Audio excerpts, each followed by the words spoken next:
Should be fine. Okay. All right. So thank you very much. Sorry for my darkened appearance, but we're, before things get really bad on the road, we will do a little learning, and hopefully, and everybody is staying safe and warm wherever they are. Let me. So we've been talking these last handful of Wednesday nights to discuss the stories of the Garden of Eden from the perspectives of modern biblical scholarship, and part of the goal of, at least for me, was to talk about the importance of the importance of being able to use modern biblical scholarship for such purposes. And part of it is also to just talk about what I believe to be the legitimacy of, at least of the viewpoints that modern biblical scholarship can provide. This is not to say that their words and that their theories and that their studies are always correct, but that they provide a something additional. They can provide extra Torah to us, that we don't simply have to rely on the medieval exegetes, the Rashis, the Rambams, etc. We don't have to rely on them all the time in terms of just ensuring that we have a deeper understanding of the text. What I figure we would do for this last one, though, is to explore a text. That I do want to go back to medieval exegetes. I just couldn't help myself. This was just too juicy for me to ignore. Whether you like this, whether you find it, a little tacky, a little problematic, certainly, up to you how you feel about that. But at minimum, I just thought it would be kind of fun to look at it and just to see what kind of creativity we can find in biblical interpretation. Because there is a great deal, I believe, that we can find. And so this is from David Kimchi. David Kimchi was, like I said, a medieval exegete, often known as the Radak. And he is absolutely incredulous at the setup of this story. So he is commenting on the story in general, but is really concentrating on the beginning of the story of the Garden of Eden, at least the part that we all think of, in other words, the introduction of the serpent. So he comes in with a bunch of questions, and you can tell, at least from this translation, but I think from the tone in general, how incredulous he is. So it begins with this sense of, Hanacha Shaya Arum Mikol Chayat Adonai Sadeh Asher Asa Adonai Elohim.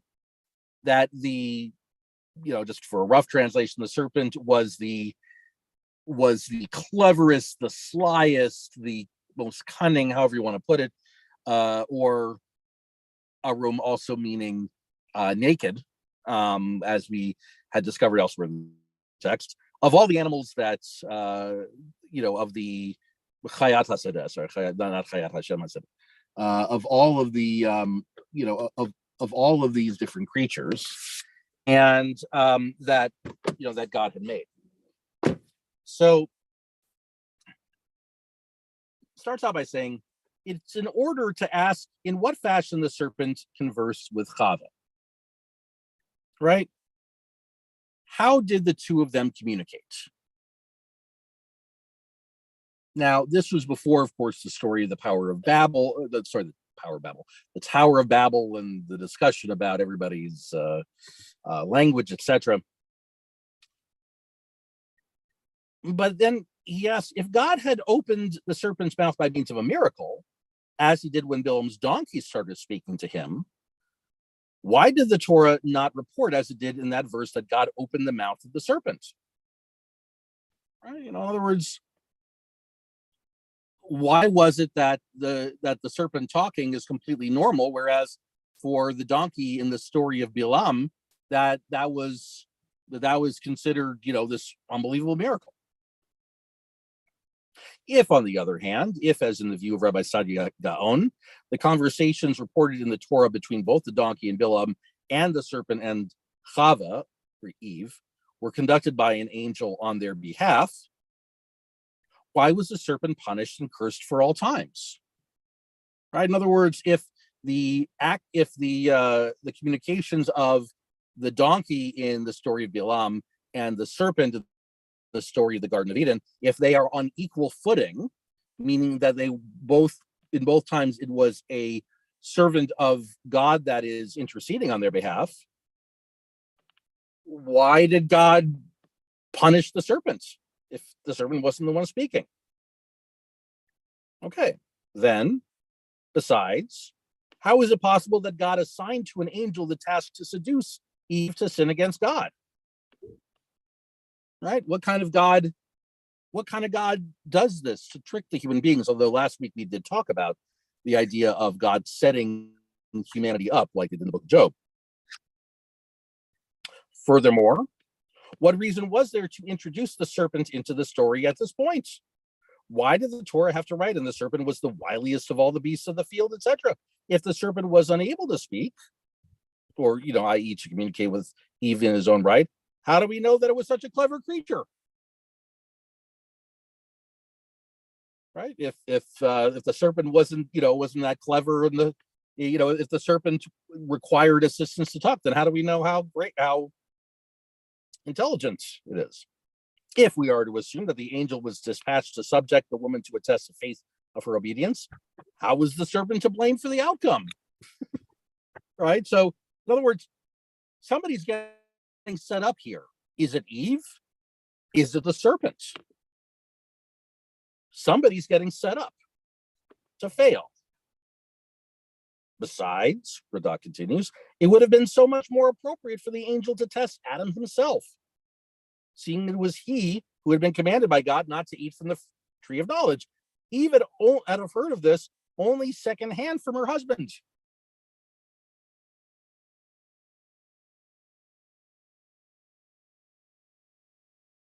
Radak is just, you could tell, it's like his mind is barely keeping up with, his pen is barely keeping up with his mind in terms of questions to ask. You ever get to this point where you just have so many things you need to know about something, you're puzzled, you're confused, etc., and you have so many things you need to say, and you can't even, your mind can't you can't process it quickly enough? That's where Radak seems to be on this. And you see him almost throw up his hands here. The whole subject is extremely confusing. I just love this part, The whole he's like, I don't know what the heck of this is. When we look only at what has been revealed to us by the text, we need to resort, and by resorting, he doesn't mean like reluctantly, to the writings of the Kabbalists to make better sense of this whole episode. In other words, purely going by the text itself is not going to work. It's not going to be enough. Okay. So they start with looking at Pirkei Rabbi Eliezer. Now, Pirkei Rabbi Eliezer was a Gaonic work, meaning it was 7th century, 8th century of the Common Era, thereabouts. I'm sure I could find the exact date, but in other words, it was after the times of the Talmud and before the times of the medieval commentators like Rashi, like Rambam, like Radak, etc. And what Pirkei Rabbi Eliezer tries to do is it basically tries to sort of retell the Torah with the Midrashim built into it.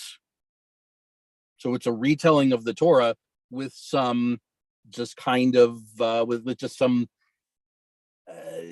stories sort of woven into it, so it doesn't seem, so it's not the exact same thing. Sort of how just how you take Prince of Egypt, right? You take the story of the Exodus, and Prince of Egypt is a movie about that, with the story with some midrashim thrown in. So anyway, so that's what Pirkei de Rebbe Eliezer was being mentioned here. In chapter 13, in that chapter's introduction, the point is made that jealousy and envy, some of the most destructive character traits, exist also in the celestial regions. And that when the angels who had not been delighted at man's creation in the first place saw how clever Adam was, and how he had named the animals immediately upon looking at them, they became afraid that their dominant role in God's entourage would be jeopardized now. They therefore schemed to seduce man into sinning against the Creator in order to safeguard their role as being closest to God. So in other words, who's being set up here, at least up to this point? It's humanity. Thereupon, Samael, the most powerful angel, the one who had 12 wings, whereas all the others had only 6 wings, took his underlings with him to take a closer look at what went on in the terrestrial regions. So this is Samael. This time period in history later became known as the Summer of Samael. No, that's not true. But this powerful angel decides to, let's see what this human's up to.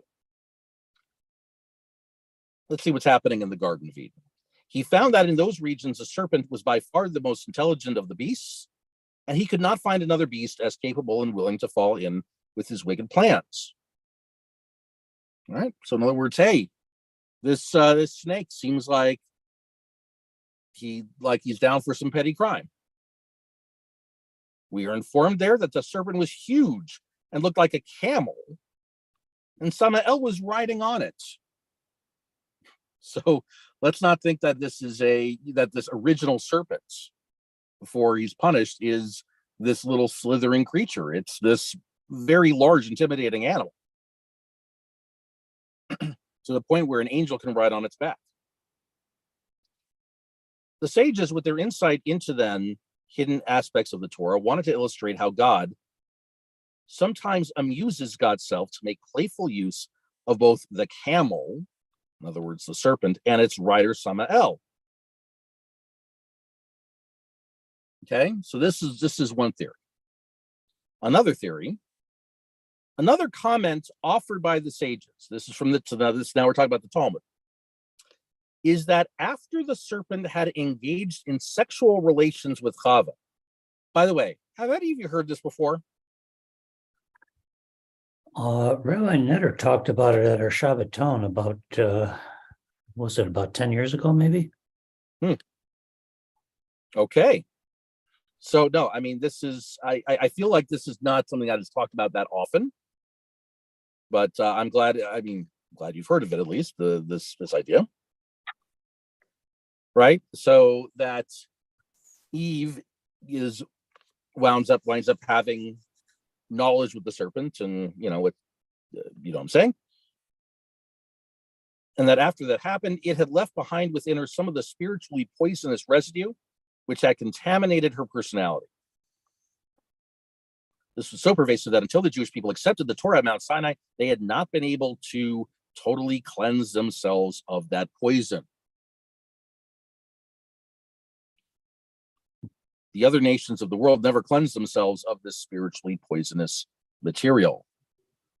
I guess you could then say that the serpent did something to her original skin. Goes on to say, students of such mystical aspects of the Torah will understand what I refer to, but I have no intention to use my commentary to dwell on such matters, having been warned by my teachers not to reveal what the Torah clearly had not seen fit to reveal to one and all. Okay, let's stop here for a second. First of all, what do you make of this idea that Radak is saying, I have more information, but I can't tell I can't tell you because it's not fit for everyone's ears. What do you make of that approach? Well, Is it several of your arrogant? rabbis have said something similar, that there are certain areas of knowledge that are restricted to only the finest students.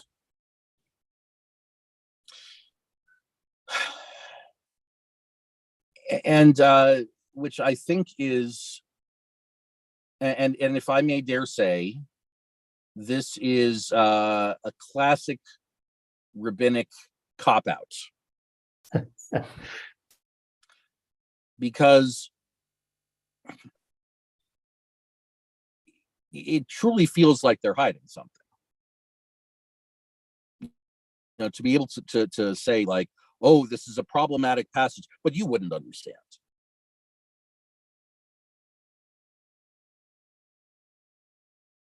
And it's that, and that approach is, I think, meant to dissuade people from asking questions and asking legitimate questions about the text. Well, it sort of has its root in the Talmud story of the four who entered the orchard. Right. Right. Right. About you know, to if you get too close, it's too much. And you know, the irony is that it's almost like a mirror of the story itself, because what is the story of Adam and Eve but a story of somebody who came too close to knowledge? Yeah. So it's kind of, it's a little ironic, or a little too, it's a little too close to home, maybe. Well, it's human nature, you know, to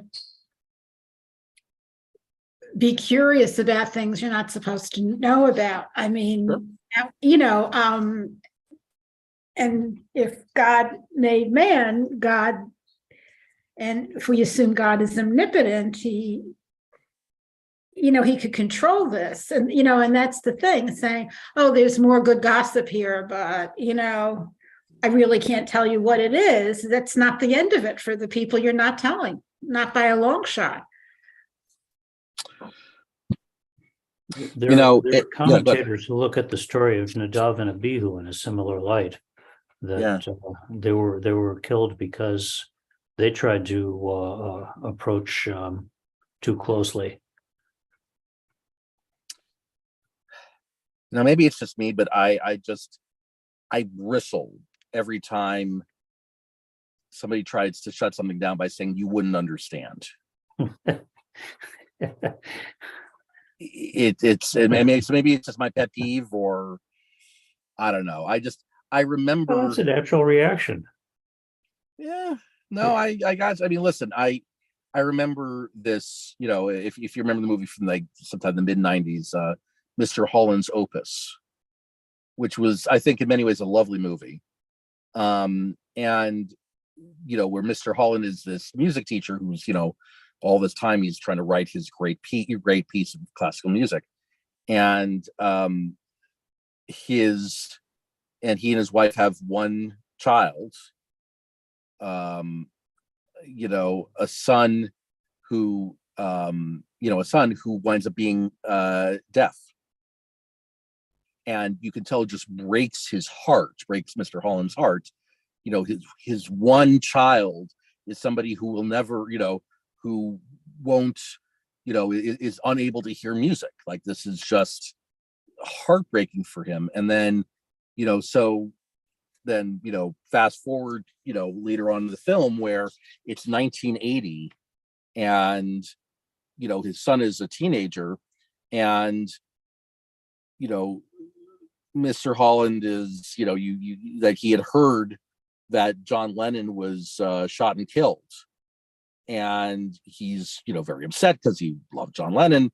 And, you know, so his son says, you know, signs to him and says, you know, what is it, Dad? Why are you so upset? And Mr. Holland signs back, you wouldn't understand.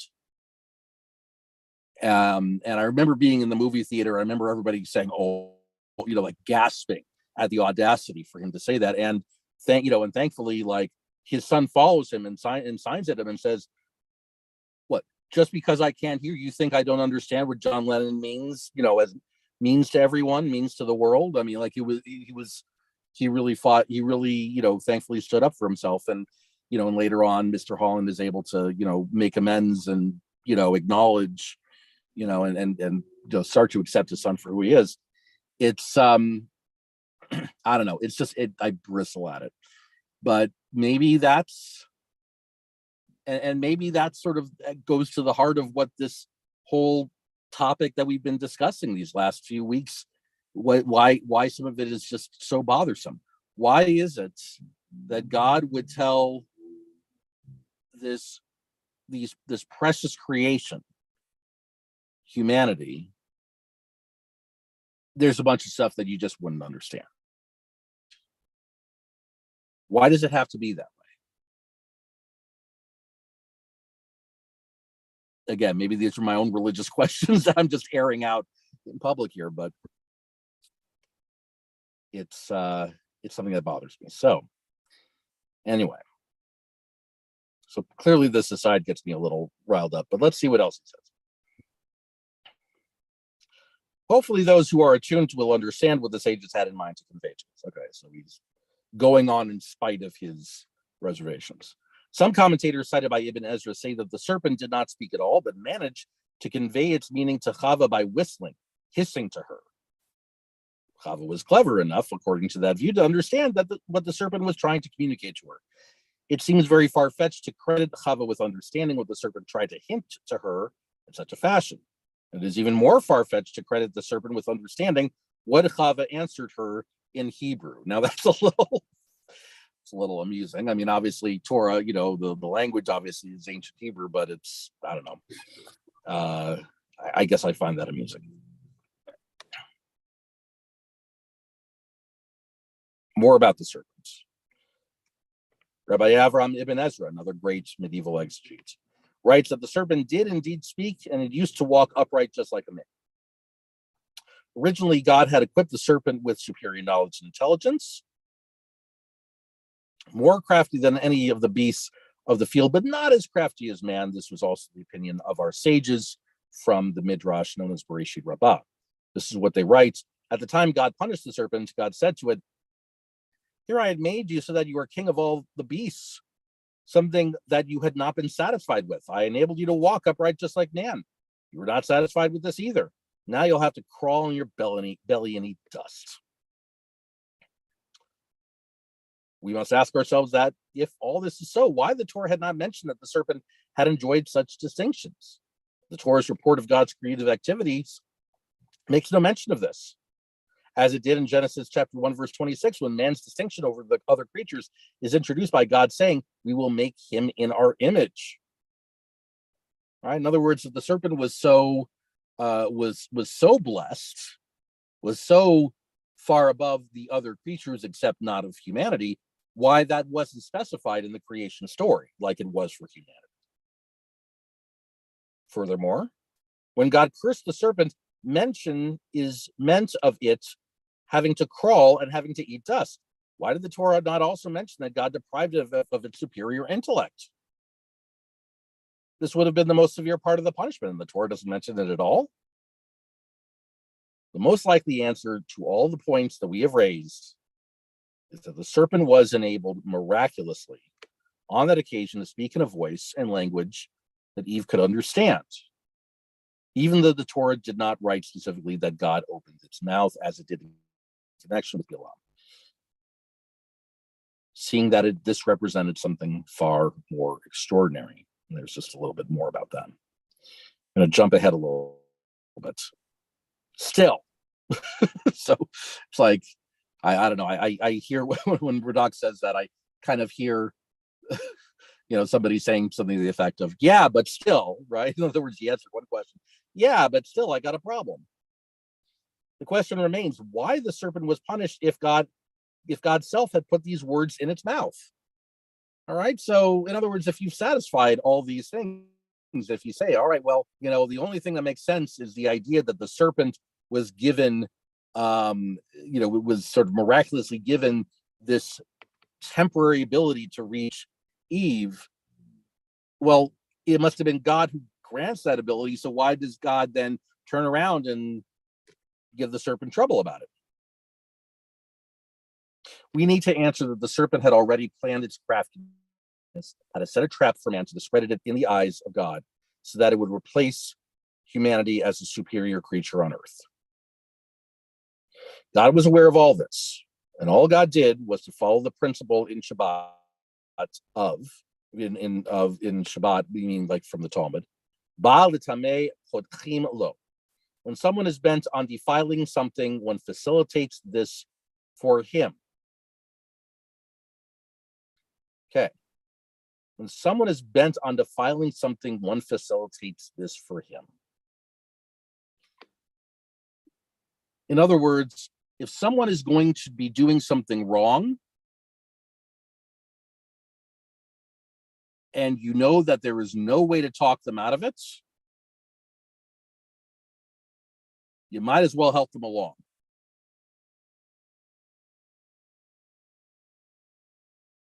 Better to not continue the quarrel. Better to not try to resist it. If there's no point in resisting it, you just let it happen. Now, I don't remember the context that this principle is introduced in the Talmud. So in other words, but it goes back to this idea that Moses Maimonides had regarding the Pharaoh in the story of the Exodus. Remember, what does it say at the beginning of the first number of plagues? Pharaoh hardens his heart. Right? Pharaoh keeps changing his mind about letting the people go. And then, but the latter plagues, it's God hardens Pharaoh's heart. So why the switch? And what Maimonides says is, if you start having bad habits, if you start with having bad habits, at a certain point, it just becomes second nature to do so.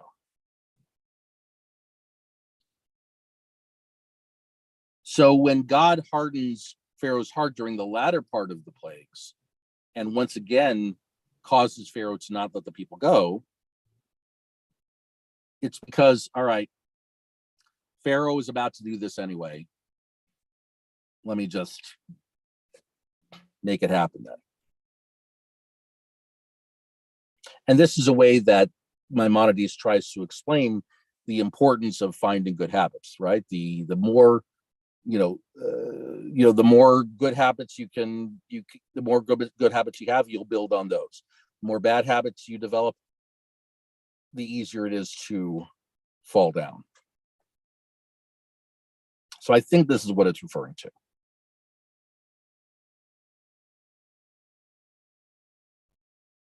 But then he equivocates a little bit. Furthermore, God had to make sure that Adam, mankind, knew that the serpent had been punished with good cause. And then you have this editor. This editor is astounded by the use of Kimchi of the quote in Shabbat 104, as it is my understanding that whereas when planning to do good, one enjoys heavenly assist, when planning to do evil, one is merely not interfered with. Besides, this saying applies to human beings who have freedom of choice.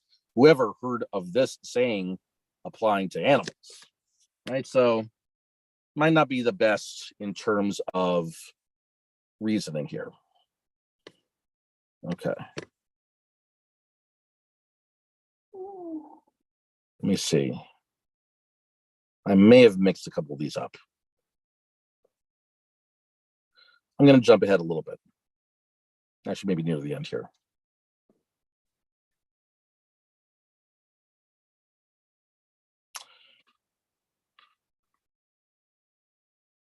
The serpent did not refer to God's holy name.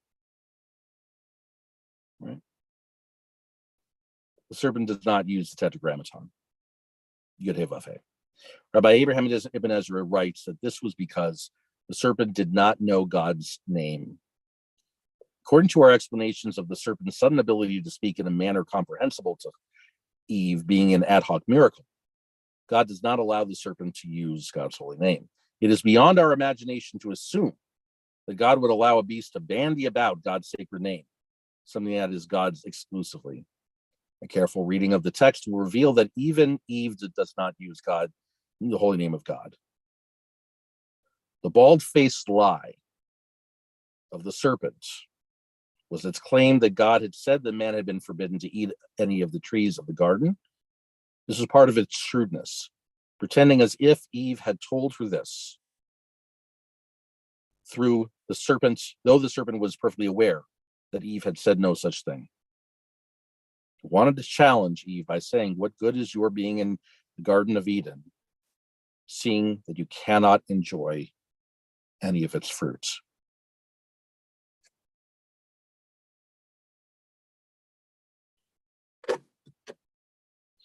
So what do we make of this? I'm going to try to get a light on here for a moment, just to so I'm not in the dark. What do we make of this midrash? Do the ideas put forth by David Kimchi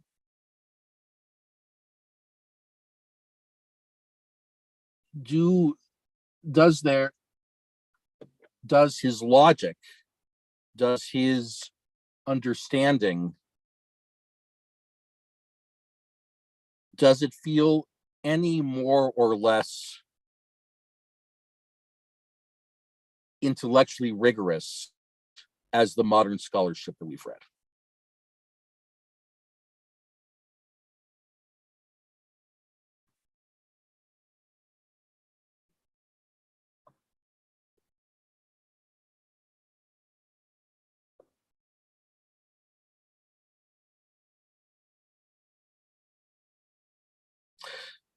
And I ask this because, I mean, this is one of the reasons why, there is a feeling among some that the medieval exegetes, that their writing, that their thinking is as good as the plain meaning of the text. Right? There is a tradition in Jewish learning that learning Rashi's commentary to the Torah is basically synonymous with the obvious meaning of the text.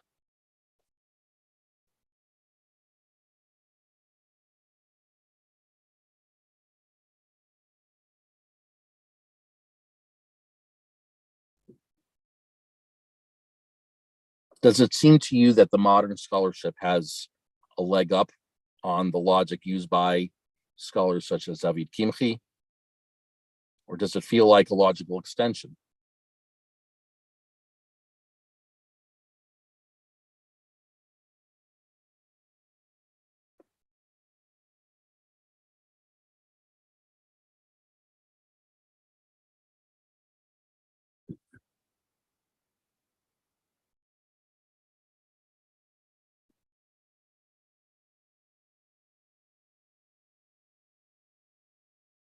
I mean, I think it adds something. I mean, it seems like an extension to me.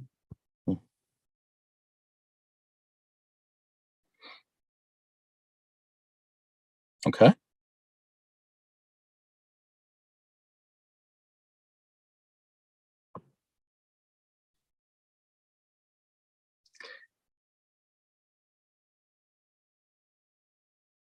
The challenge I have with medieval exegetes is that they come in with to say an agenda is, I think, too strong.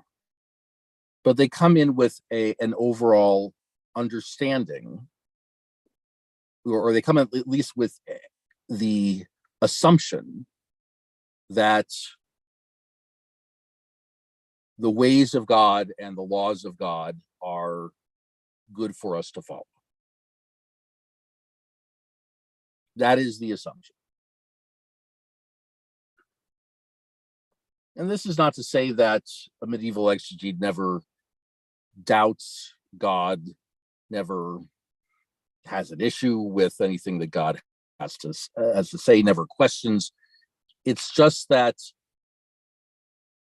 overall, they're all arriving at that same basic idea.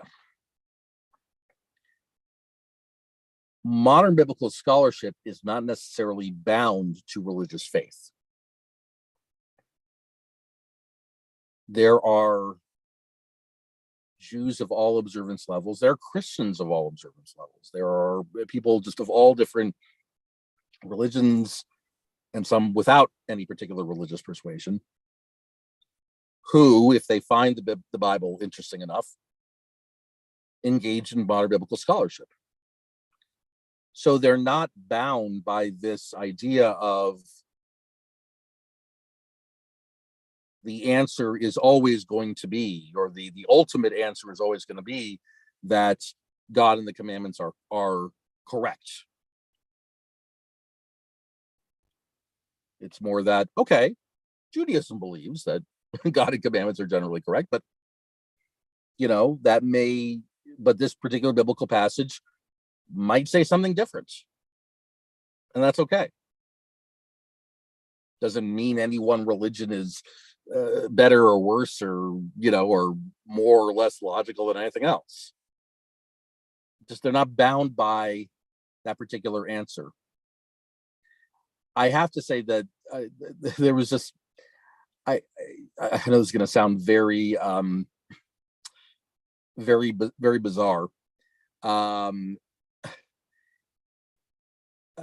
like to sometimes collect, funny pictures that I see. Like I just put them in my Google Drive, anything that's, kind of funny, what have you. And one of the favorite topics I like to collect are those of funny things that kids have written on school tests.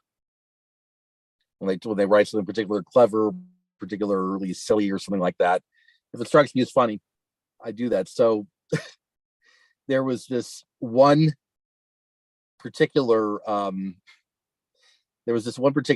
test, and the picture is like some very some trigonometry math problem. I don't know whether it's difficult trigonometry or easy, whatever it was. It was a trigonometry problem. And instead of this person trying to solve the equation, he writes, Jesus is always the answer. And then the teacher in red pen writes, not on this quiz. It was a way for this. I get the sense that the student wrote this down very much tongue in cheek, without it, with they were just trying to find a funny way of saying, I don't know the answer to this question. But there is a certain limitation when we say that that the way to understand a particular text in the Hebrew Bible, where there has to be a way of it proving some sort of religious truth.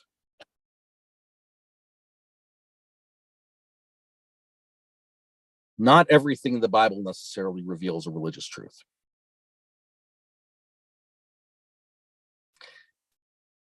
Can we find religious truth in everything in the Bible? Probably, but you have to have on particular lenses to do so. It makes sense that we as Jews read the Torah with Jewish lenses. I'm not discouraging that. But it's also okay for us to step back here and there and say, something? There is something kind of out of place here. And the answer doesn't necessarily have to be, once again, another proof of God's ways and commandments are necessarily truth.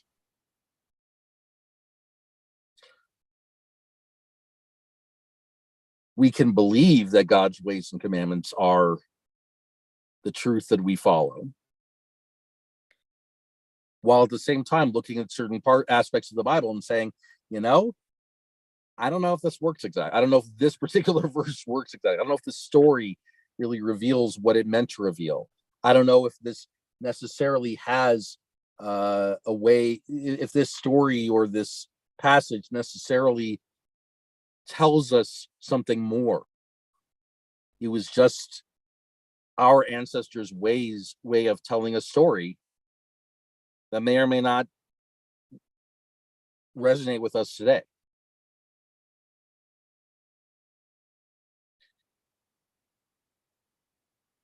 This is why you need both. You need traditional interpretation to celebrate and deepen our knowledge of what the Torah is all about and what the Hebrew Bible is all about. And you need modern scholarship to be able to say, let's try to find,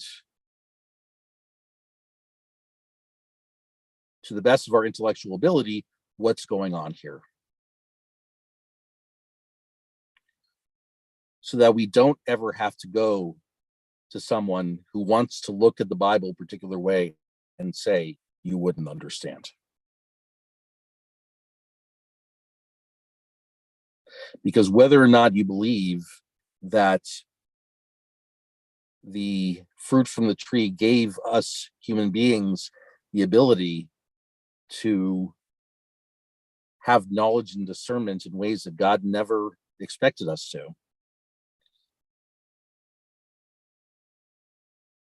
to quote an exegete, to quote the great Rabbi Hillel, do not say this cannot be understood, because it will be understood. Ultimately, it will be understood. So those are my thoughts there on the Garden of Good and Evil. Any other comments or questions thereof?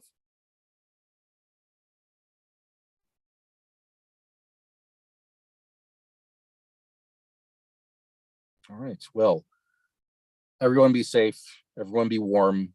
Thank you for learning together. I appreciate it. And I will sign off and send a note on Constant Contact. We'll be doing Minyan on Zoom tomorrow, and then we'll go from there. Drive safe. Rabbi. Safe travels home, Rabbi. Bye-bye. Okay. All right. Yeah. I will, Be careful.